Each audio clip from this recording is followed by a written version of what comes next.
Matt, you don't operate a traditional packaged ice company, but obviously you're heavily in the ice business. Tell us a little bit about Bar Alliance.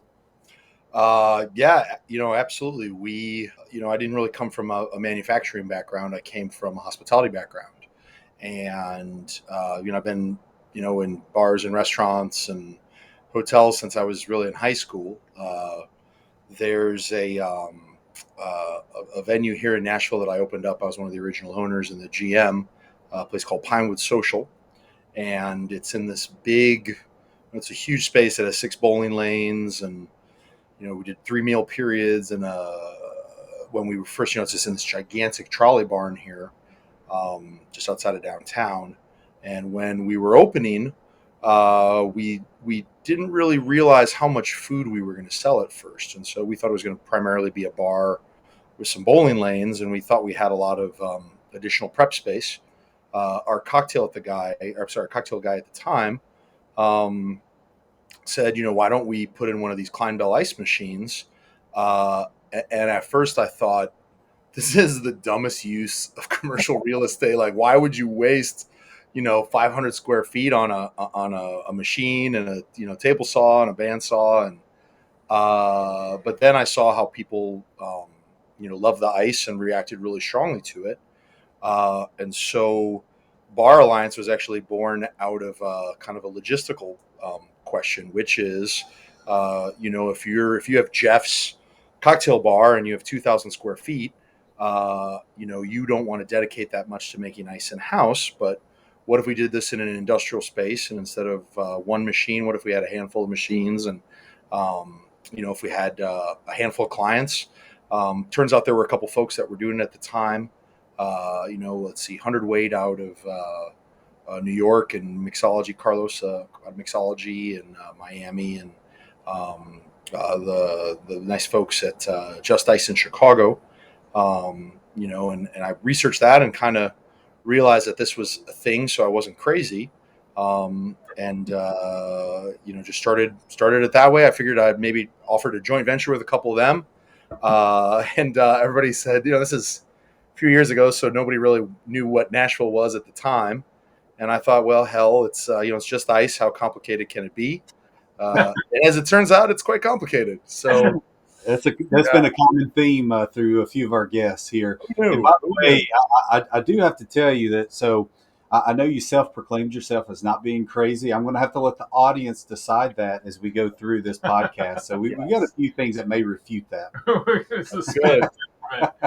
well, everyone watching, we want to introduce you to Matt Buttel. He is the owner and operator of Nashville Bar Alliance, and we're happy to have him on the pod today. And, we look for folks that have a different angle to the ice industry, something different to bring. And we really felt like Matt had some ideas and some experiences that would bring a lot of value to the folks watching today. So, Matt, looking at your website and your social, it's obvious to us that you guys do a lot more than just craft ice. And you did refer to kind of the background started without ice at all. But tell us a little bit more about your other services. Oh man, that's so funny. I'm sorry I got to interject a little bit because this is a pretty funny story. Um, our uh, our social media and our website are purposefully pretty vague and non-informative. Yeah. And that is, actually, it's kind of nice. We've worked with a lot of great local bartenders, and a lot of our stuff actually came from the pandemic. When we first opened, I we actually started off solely as an ice company. Uh, and this was in 2015, where really I mentioned a couple of those companies that were making clear ice, but when I would pitch this to venues, they didn't get it. They didn't really understand the concept of dilution rate, or why would I spend this money on an ice cube? They couldn't believe it. So we actually started. I figured, well, the types of craft cocktail bars that use clear ice would probably use, they're making their own lemon and lime juice. So why don't we try and offer that? And honestly, we weren't selling a lot of ice. I was just trying to keep the lights on at the business, to be quite honest with you. And we used to get, if some local gal was going to throw a party for 20 of her friends, I wanted to, make cocktail mix for that party. But then I realized really quickly that those types of clients, you had 10 phone calls and 2 tastings, and you'd answer a bunch of emails, and the client interface was pretty comprehensive. And so, we really kind of decided that we were going to strictly focus on B2B, just because it's real easy to go through that with a venue, and then they have repeat orders. And, you actually, right before we started recording this, I was with a client talking about their winter menus. We do a lot of menu design work. We do a lot of supplementary things. But going back to the website, what's funny was pandemic hits. We go from about 150 clients to 0 clients in the matter of a 4 or 5 day span. And we're sitting there and we realized, geez, we got to, we we have to figure out how we're going to save the business. And so we started making home cocktail kits, and we started doing home delivery. It was interesting. I was driving all over Nashville in my car. I was like the only person on the road.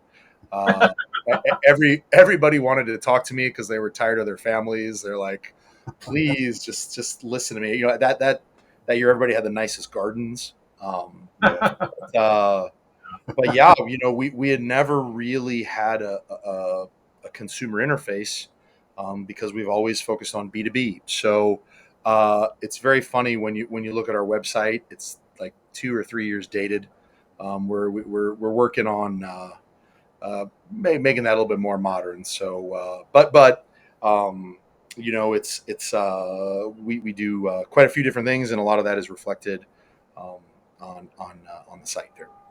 Yeah, we Well, want to show. Go ahead, Jeff. yeah, we wanted to take a minute and just kind of glance through some of the images on your social.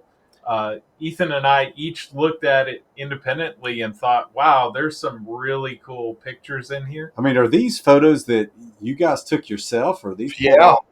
Oh you know wow! what's really great is we add a lot of value to liquor suppliers, bartenders, suppliers. Everybody's interested in what we do because it's a very simple step that can really elevate, a cocktail program for a venue.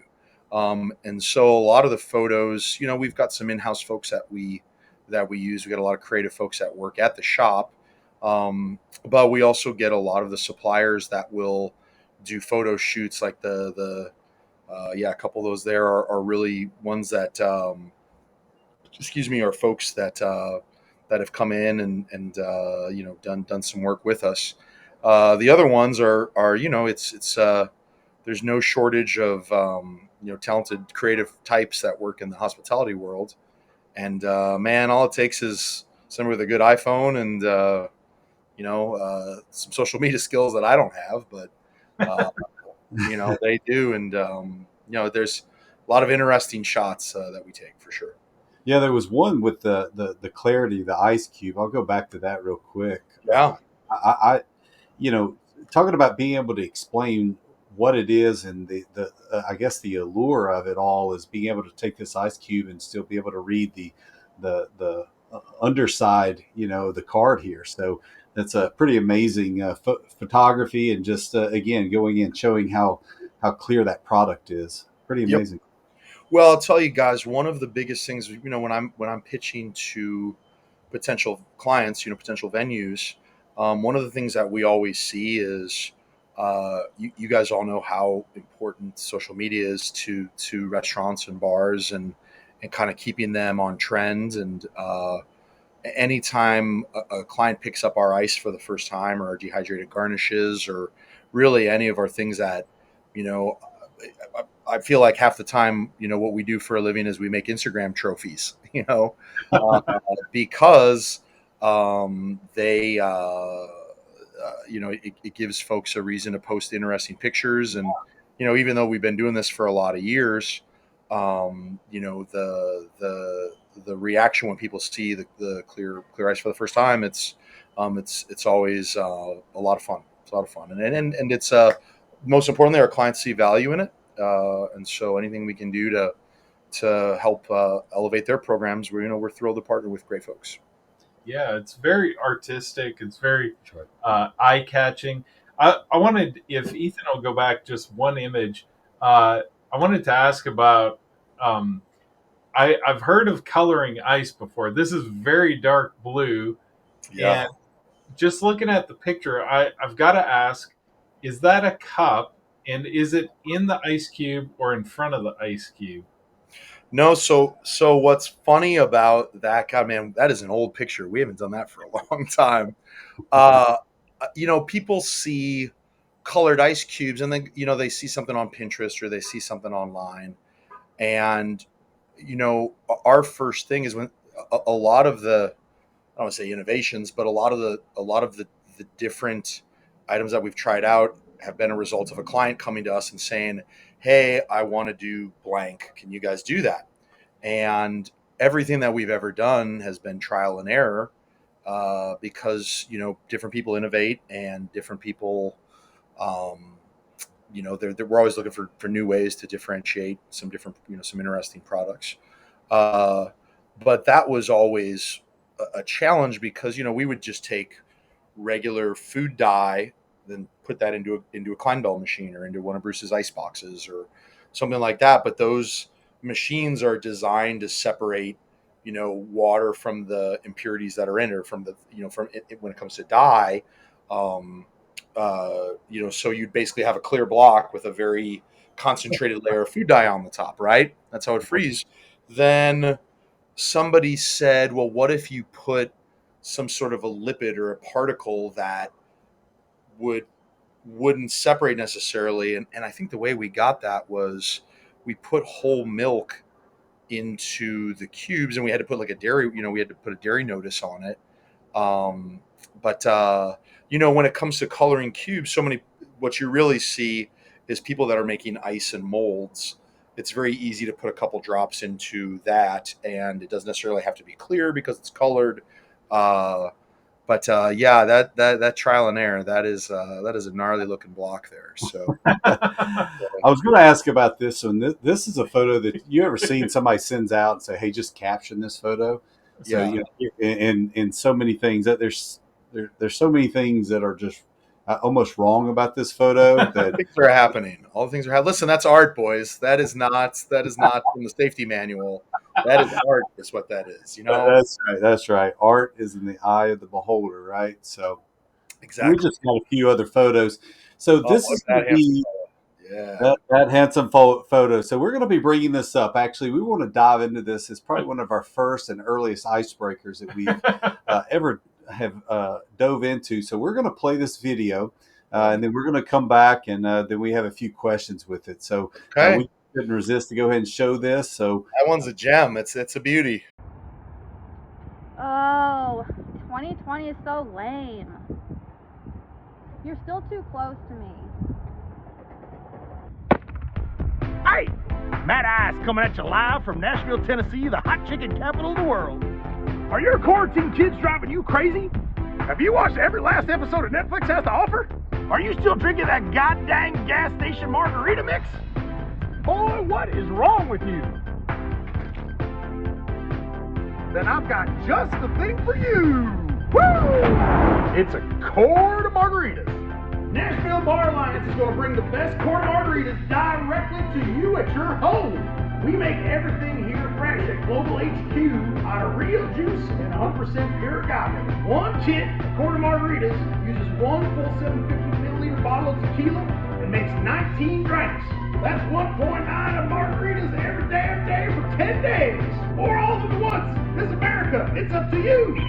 Use your own booze. Matty Ice don't care if you use that Christopher Columbus 1492 tequila or whatever crap you got at the house. We're going to bring all this to you at your home for the low, low price of $49.99. So you got 3 full quart margarita. That makes 19 drinks. You got all these beautiful garnishes, and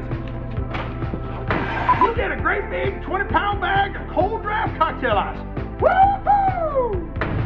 We are delivering 7 days a week to Metro Nashville. You know what? You want to learn more about this? You call your old pal Matty Ice at 855-SEXY-ICE. Menu information and FAQs for ordering are located online at baralliancenashville.com. You can also check out our Instagram at @baralliance. That's 855-SEXY-ICE. Woo-hoo!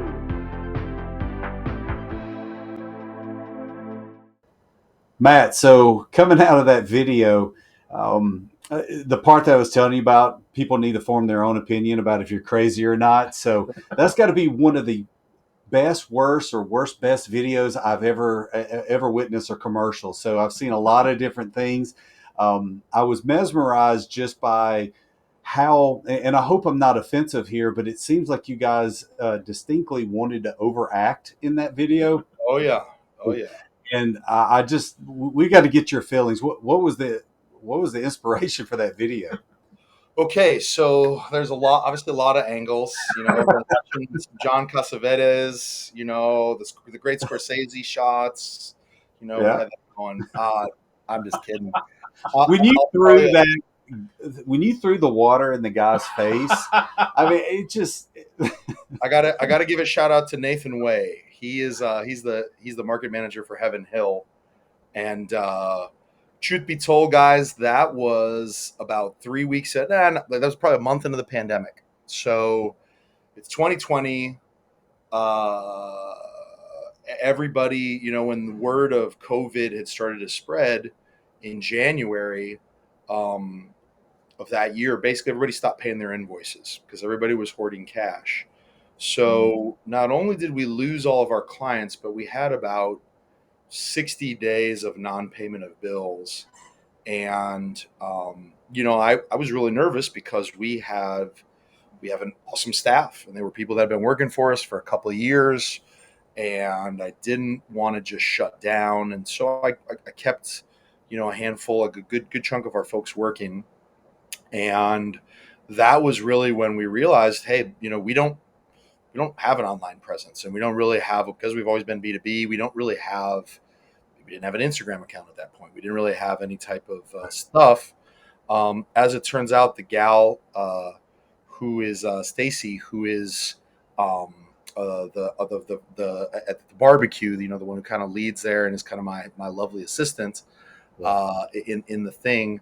It turns out her brother is a film editor and edited the Lego movie, and he was just as bored as the rest of us. She's like, "Oh, come and see if he'll do this." And I basically, you know, we were all sitting there. The other thing that I think is important to note about that is that entire process was fueled by Coors Lights, and we didn't really have much to do. Remember, those were the days where like the only time you could be around other people, you had to be 6 feet apart, Right. in your driveway, or in our case, that was at the lot at our shop, and we were drinking. You know, we were buying Coors Light by the keg because we found that it was cheaper than all the cases that we were going through. And you know, our guys filmed it. There was Stacy's husband Oz, who was also working for us. He was kind of our director. We knew we wanted to do just kind of a bad, you know, the bad late night TV, and man, they nailed it. I created Matty Ice, who I basically envisioned Will Ferrell doing his impression of George Bush, and that was kind of the inspiration for that. And like all the late night TV I watched as a kid in Chicago, you know, the bad commercials. But man, we put that together, and that actually, man, that kept the company going until we were able to get some EIDL help, and you know, we kept a handful of folks working. And then really when business started to come back in April and May and June, and things really started taking off in Nashville, all of our former clients, we would just start getting calls of, please tell me you're still around because I don't have any staff, and we're reopening. And man, that just supercharged our growth. And Now than ever, probably. Yeah, got us here. The other thing that is very exciting about that is if this is true. If you dial 855 sexy ice, that is still our phone number. That is still our phone number. Uh, and yeah, it forwards to the shop phone. So we still have that in our DNA still. I almost want to somehow make a ringtone out of that. There's some clip of that part, just put it on my phone. But I have two things I want to. Well, really, I have so many things I want to talk So about. many. There's so much So to many unpack there. A whole set of issues for Dr. Finkelstein. It's so funny. So when Jeff brought it to me and said, "Hey, we've got to get this guy on the show," and I was like, "Okay, great, yeah, let's do that." He said, "Here, watch these," and I was like, "All right, yeah, we need him on the show, but who are we getting? Are we getting Matty Ice? You know, is Matt? I mean, is this like a Robin Williams? Is he always on? You know, I wasn't sure, so." But that was great. And the other thing is, when you got to the sexy part, we just had a author not too long ago that was on here, Amy Brady, two Yeah, podcasts Amy. ago, and we just had her on here. She talks about it in her book here Here, about listen, I'll match you. We've been passing this around the shop. You know, our man, we love the inspiration of our man, Fast Freddy Tudor, and his exploits. Because honestly, we did this. I did the same thing here in Nashville when I was just starting off. So well, yeah, that shout is out to Amy. fantastic. You got her book Yeah. sitting there with you. So not just that you have have her book, but you got the book like Right there. within arm length. So Yeah, He needs to refer to it while he's talking about. the only Nice better on the thing, Jeff, would be if he watched that podcast. He said, "I've got to order that book." I don't know if that occurred. Did that occur, or did you already have I it? mean, of course, it worked out that way. Of course, listening internationally to the millions and millions of listeners that are listening right now. You need to go out and buy that book. Buy that book for sure. For sure. It is really intriguing. So that's awesome. So well, thank you for humoring us on that. Yeah, So. absolutely. Glad that you would let us poke fun at it. I do have to bring out one other thing. Mm-hmm. Yeah, I come on. need to know, was it 7 or 8 days a week?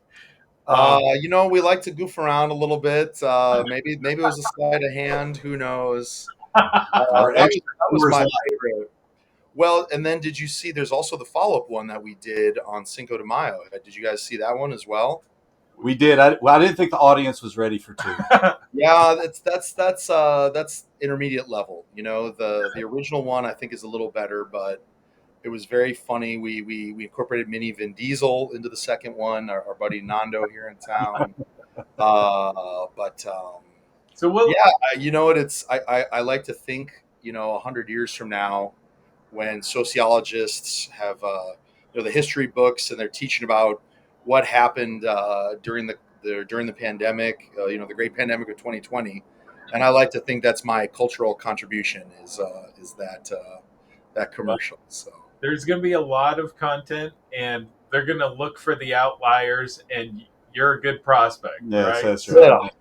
I'm here to entertain, fellas. I'm here to entertain. So the Bar Alliance website lists 4 different locations across Tennessee. Go ahead and tell us about that. Are they all the same? How does that work? Actually, we use a hub and spoke model. So our main production facility right now, actually our only production facility is in Nashville, and it's a great central location. It's a great transportation hub. So what we do is we deliver locally 6 days a week, and then to Memphis, Knoxville, Chattanooga, Huntsville. We Birmingham. You know, we couldn't really make the numbers work doing small multiple deliveries, so we started saying, hey, listen, we'll buy you a chest freezer for storage, and we'll come and we'll fill that up once a month. And by being able to do bulk deliveries like that, it allows us to, we don't have to charge exorbitant delivery fees. We can charge the same prices that we do locally, and it works out really well for our clients. And we actually started doing that. A client in Nashville was opening up a really great hotel, the Edwin Hotel, right downtown Chattanooga. It's got a beautiful whiskey bar called Whiskey Thief with man, it's an amazing whiskey list. It's a Bible, really, and great views. And it kind of started out of necessity. Is how are we gonna figure out how to get down to Chattanooga? And now we've got a couple dozen clients in Chattanooga, and we're going there every other week, which is fantastic. And it's a fantastic little town. It's a really cool little mountain town with a great bar scene, great restaurant scene, great hospitality scene in general, for sure. It makes it a little tougher. We don't do as much when it comes to juice and syrup and cocktail mix and frozen drafts, or draft mix or frozen mix.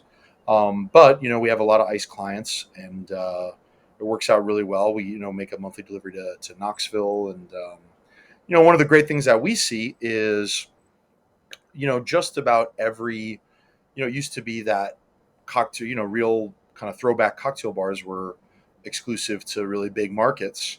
And now, I love, there's a one bar in Crossville, Tennessee in particular, Hmm. that we service. And, this nice couple opened it up, but um, folks it's packed all the time because people are thrilled to have a really interesting, kind of sophisticated local option where they don't have to go to a bigger city to have these great cocktail bars. And the owners are equally as enthusiastic about having an elevated ice program, because it adds a lot of value to what they're doing. And so it's really cool to see, we're delivering to places like Hopkinsville, Kentucky, or Clarksville, or little smaller towns. But it's very nice to see just some real cool, talented people doing some interesting things in some non-traditional markets. It's great. Well, I think that leads into our next most important question. When are you coming to Pelham, Alabama? Just bypass Birmingham. Okay. We got places here in Pelham. I I hear think I hear Pelham's lovely this time of year. It's delightful. That's right. Well, there's a place right across from our office and studio, actually called the Beer Hog. So I'm sure that um, they're into. Well, I'm not sure they'll be into the I craft, but love it. Listen, yeah, you guys, hold on. Here's the best part. Is, man, with the explosion of whiskey and whiskey enthusiasts, you know, whiskey enthusiasts were really our first kind of diehard clients. Because I always say, like, take that awesome bottle, that came from the Russell Distillery, and it was tasted all these times, and it didn't go into the Wild Turkey, and it didn't go into the Russell's Reserve. It went into their highest level, and then it went into a barrel for 15 years, and all that time later, you're going to take it out and you're going to pour it into a glass, and you're going to put a scoop of ice that comes from your freezer, and it's going to taste like the Cumberland River. Like, come on. yeah. Jimmy Russell does not want that. He wants a beautiful big cube that is made from ultra purified water, and all the minerality has been separated from it, because whatever it is you're drinking, whether it's bourbon or whether it's tequila or whatever it is the best way to enjoy it. It chills it, it doesn't over dilute it, and it doesn't flavor it in any way. It is the best form of your drink, whatever that may be.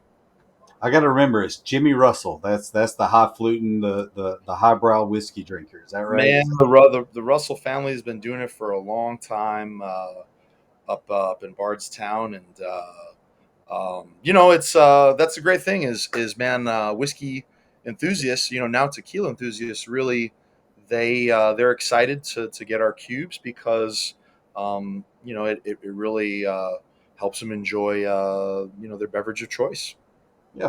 So, kind of shifting back to the ice industry as a whole, with the IPIA, how and why did you decide to connect with the IPIA? What was your process of getting connected with the IPIA? You know what? I got really lucky, because truth be told, I've been, like I said, in the hospitality world for a long time, and when I started, I had no idea what the hell I was doing. Everything was trial and error. The good news is that I've always run, our I never really refer to it as a plant. I've always kind of referred to it as a shop, because to me, we've always treated it like a catering kitchen. We're following some really strict, health codes, and making sure that we're really following. Like I said, I've always approached it like a commercial kitchen. And when I realized that, hey, listen, we're going to be getting bigger, and right now we currently don't have a retail product, because we've been very fortunate to really meet all of our kind of our production levels when it comes to on-premise ice. But as we expand and as we go into different markets, we wanted to learn more about the FDA and USDA and Department of Ag and all the government agencies that will that will be overseeing us. Currently we're overseen by Metro Health, and I got very lucky, actually. Big shout out to the Comandante General, Mr. Jared Snyder, was the man who another distinguished another distinguished ice guest here. That's right. Um, That's right. yep. But he was gracious enough, Maria and Jared. We were this was pre-pandemic, so at that point we were, I think, as much a curiosity to them as I was a curiosity to the IPIA, because they weren't really sure how to augment PIX training specifically for block ice, and there's a million questions that at like an ammonia based plant, their process is different than our little teeny broke ass little shop, so there's a lot of questions to be asked and answered, and it's been a lot of fun, working through those with Jared, and he's been instrumental in making sure that we're up to code, and our shop is comically small. We're still in the same space that we've been in. We doubled our space in 2021, and we outgrew it immediately. So, we're looking to really expand into a much larger ice plant, and we're working on some new SKUs. And like I said, the IPIA has been instrumental in helping us learn, what's expected of us. How far is your office or your headquarters from Broadway there in Nashville? What's funny when I, you guys are hitting, these are all the good questions. All the good questions. You guys have done this before. When I really knew nothing about the ice business, all I knew is that I wanted highway access, as much highway access as possible to get all over Nashville. And I Mm-hmm. wanted to have a secondary route into downtown when it was rush hour. And so if you are on Broadway, if you're at Robert's Western World, the greatest bar in the world, you walk out of Robert's Western World, you take a left to 4th Avenue, you take a right. It is about 2.7 miles to global headquarters of Nashville Bar Alliance. Okay, very cool. We're, I did. we're Go just ahead. lights away, boys.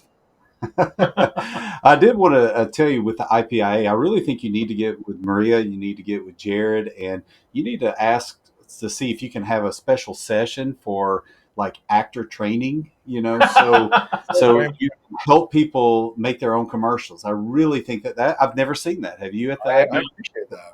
I haven't seen that at the ice conventions. No, That's right. I think that would be a great thing, and they would be all for it. They have HR sessions. They have cybersecurity. Next thing you know, Actor training. That's right. That's right. Look for our workshop in 2024. It's gonna be magical. That's right. That's right. So, Matt, one thing we want to let you know that there's actually going to be a regional show, not affiliated with the IPIA, but the SIE show will be there actually in Nashville. Do you know when that's going to be? It's going to be this spring. I think it's March. It's In March. February So or March. we'll try to find that out and put that into the video for the podcast and let people know when that's going to be. Yeah, but in the Nashville area. right? So. Yeah, so we a part of the KCS, the Routeman folks, we go to all those regional shows. So hopefully we'll see you there. But Yeah. we'll try to get as many people to the regional shows. We've talked about the regional shows versus the national show, the international show, how valuable those are too. So just great resources Yeah. on the front. So To um, anybody who's relatively new to all this, like I am, it was last year in Las Vegas was a very eye opening experience, just because, like I said, I'd always run our business like a commissary kitchen, and so the vendors that I use primarily were always very culinary related, and so it was very cool to see that there's this entire ecosystem of folks dedicated to the ice world. I everything from machinery to refrigerator. It was very valuable just for that. It was a great time, and met a lot of good folks. And anytime you're at an environment like that, you never know who you're going to run into, or what type of relationships are going to come from a cocktail, or the going on the ice plant tour, or it's always great to hang out with Ryan McDougall, the most Canadian guy in Las Vegas. He's the king of the Canucks.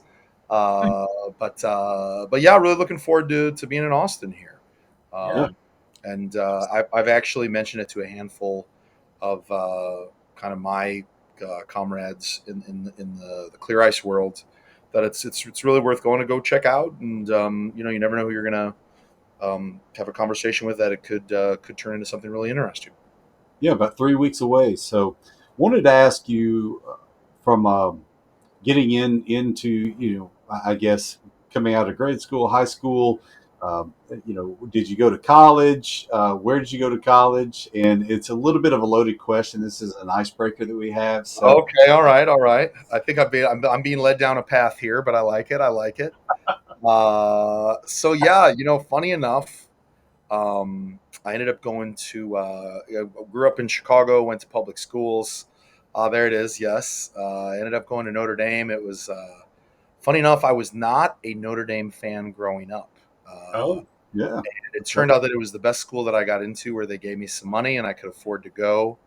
And I wasn't quite sure when I got there, but I'm a big Notre Dame football nerd. yeah, Had an amazing time. A little known fact: I was actually I sang in the Glee Club for 4 years, and toured all over the world with that. And I'm a big Notre Dame nerd. I was there at the Ohio State game, where we kind of forgot that we were pushing them all over the field, and decided to pass 3 times with 4 minutes left, which led to the debacle on the goal line. But I don't even talk about the goal line, because 4 minutes, we had just had two 90-plus yard drives where we pushed Ohio State all over the field like a bunch of soggy bottom Sallies. And Coach Freeman, he's going to learn on the job. We love yeah. Coach Freeman. He's the best, but he needs to hire an experienced in-game tactician, because that was ugly. Gentlemen, it was ugly. What are you going to do? We'll make sure we send just this section of the podcast over to Coach Friedman. So I appreciate that, Coach. I love you, but you gotta get some help with that. And then, look, man, actually, here's the funny one. So I didn't go to the Duke game this year, because after Ohio State, I was a little beat up, but I was going to go drive up and see our man Rich from Kentucky Straight Ice in Louisville. And I was like, oh, it's nice, 2-hour drive. I'll go watch the game. And thank God I did not go to that game, because I would have lost my mind. They just laid an egg. And then the next week, I had a bunch of pals that were in town for Southern Cal, and I was crushed. like, maybe it's me. Maybe I don't want to be around them. And you didn't want to jinx it. of course, they have the best game that they've had in 5 years. So it's a learning experience. I always say, at the beginning of the year, if you'd have told me 10-2 with the New Year's Day Bowl, I'd have been real happy with that. But Coach Freeman's going to get better. He's going to get better. Right now, he's got to find his way. Just find your way, Coach. Find your way. You got Coach Freeman. We got Coach Freeze. I'm an Auburn Tiger and Oh, suffering attaboy.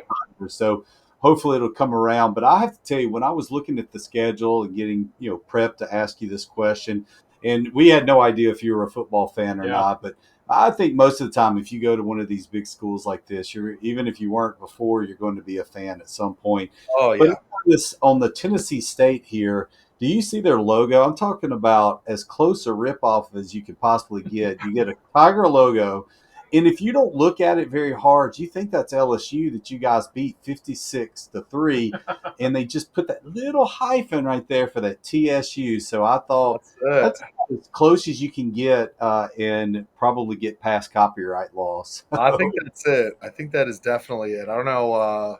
I'm not sure we want to put this on the air because the TSU they may be getting a cease and desist order here. So They may be. So we'll see.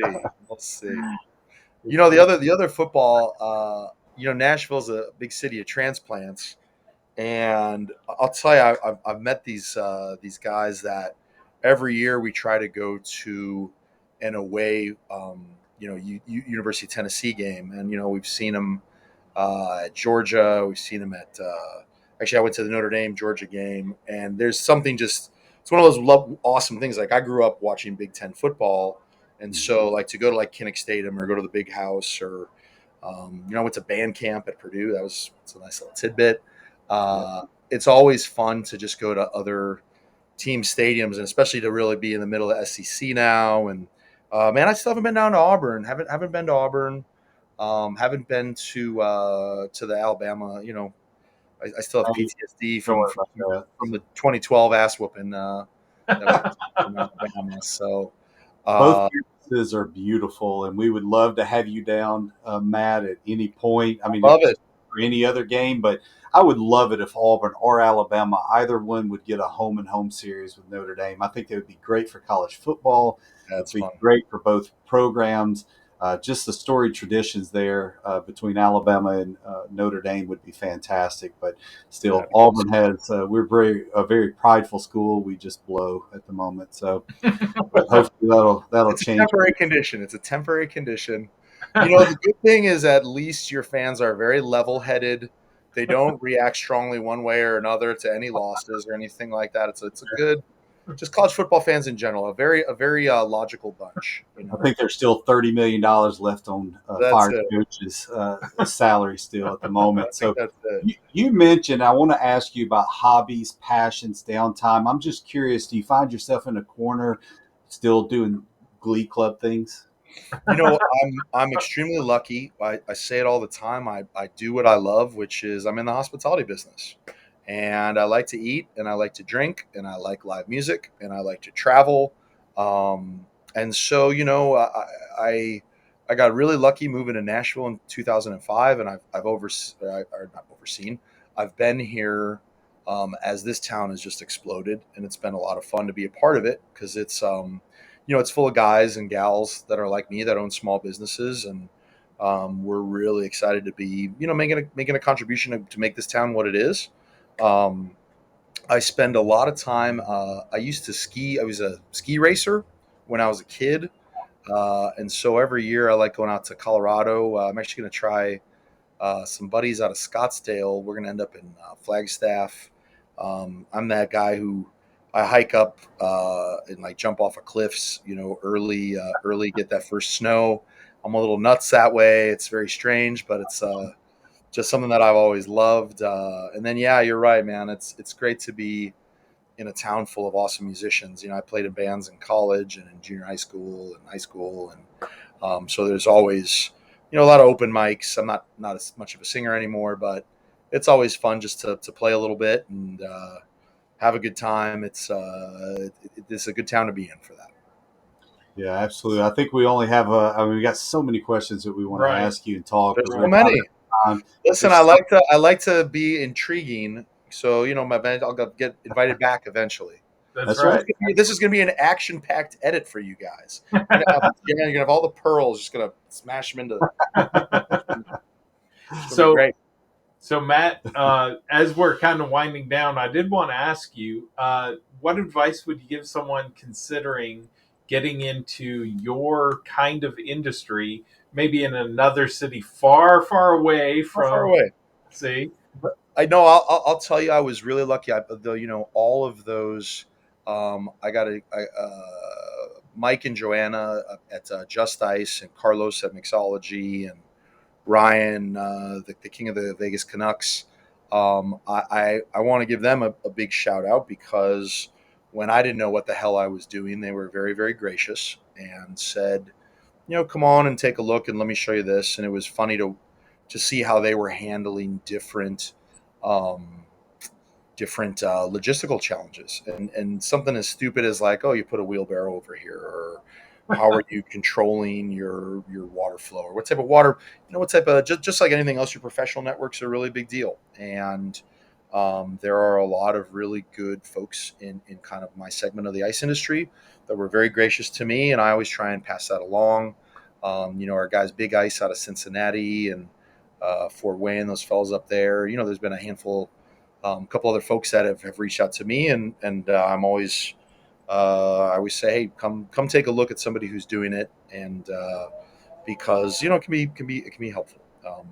Am I Yeah. going to show that same courtesy to somebody who's trying to open up in Nashville? Yeah, maybe not, but Right. uh, but at the same time, I think to be a good human being and to pay it forward, and just as there have been a lot of times in my career throughout the years that some nice folks have looked out for me, I always try and do the same. That's one thing. From another standpoint, I talk a lot with like entrepreneurship groups, or folks that are just getting started out, and I've always said that when you're an entrepreneur and you're trying to do things by yourself, it's the business part is the smallest part. The biggest, most important thing is your tolerance for pain, because when you're when you've got my first, I'll never forget my first bar in Nashville here. I had my girlfriend's parents in town, and it was the night before Thanksgiving, and the toilets exploded. And we were supposed to have dinner. Like, I got that call 5 minutes before we were supposed to show up to dinner. And when it's your small business, like, there's nobody that you can call. Like, the computers crash, there is no IT department, or like, there's going to come that time when like your kids need shoes for soccer, and you just put your payroll on a credit card. And that is the hardest part about starting a small business.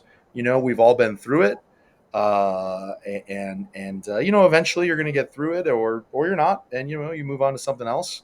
My uncle told me once, they don't make debtors prisons anymore, so that is good. There's no indentured servitude. Uh, and you know what? What I always say is that if you can't bet on yourself, who are you going to bet on?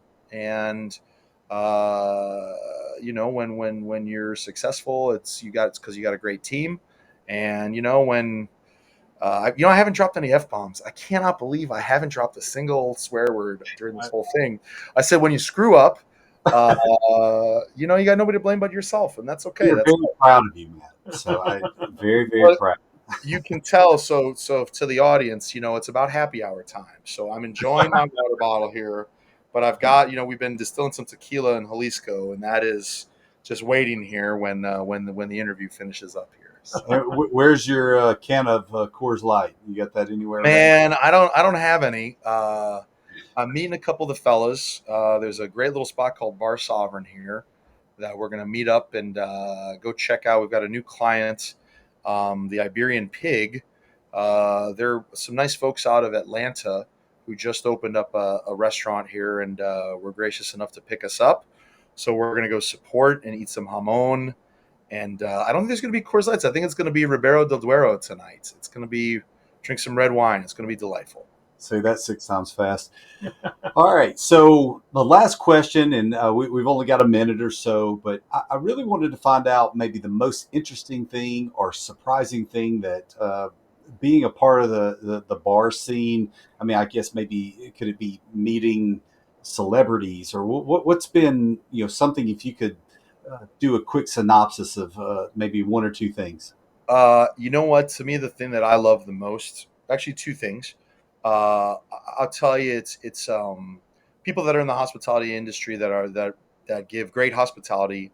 Like, I love being a part of people's life events. I love that people entrust you to look after them when they're getting married, or they're celebrating graduations, or they're just, not everybody, budgets are limited, and people trust you to they entrust you with their dollars and they entrust you with their time, and that's something that is not lost on me. It's not just me; it's anybody who's in this industry who's really good at what they do, and it's not lost on me that our clients in the ice world, do they really need clear ice? No, not necessarily. You can get away with it, but they see value in what we do, and they want us to help them with their prep because, ultimately what we do is we keep our clients, we keep their staff in front of their guests. So that's number one.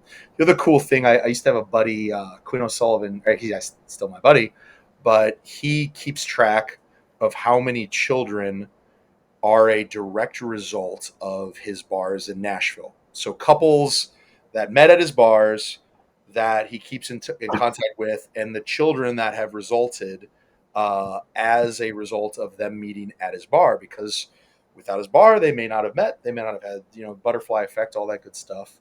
And so I know I have 8 confirmed children that are not my own. They're not my own. I don't have bastard children running around competing for the Game of Thrones. Uh, uh, but I do know I have 8 kids that are a direct result of the venues that I've opened and that I've run. So that's a cool thing. It's not lost on me for sure. Well, if you're going to do that, you all have to keep up with how many get divorced afterwards too. So then the split. It's they give it and they taketh away. Well, we appreciate so much having you on the show. It's been a pleasure and an honor. Hey, Matt, guys, my pleasure. Thanks so much for asking me on. It's been a delight, and I look forward. I'm going to see you guys in Austin, right? yep, just 100%. a few weeks. Absolutely. Thanks so much, Matt. We've been coming to you from the Route Man Studios here at KCS headquarters in Pelham, Alabama, and we'll see you in a few weeks in Austin. Have a great one, Matt. Cheers, guys. Thank you so much.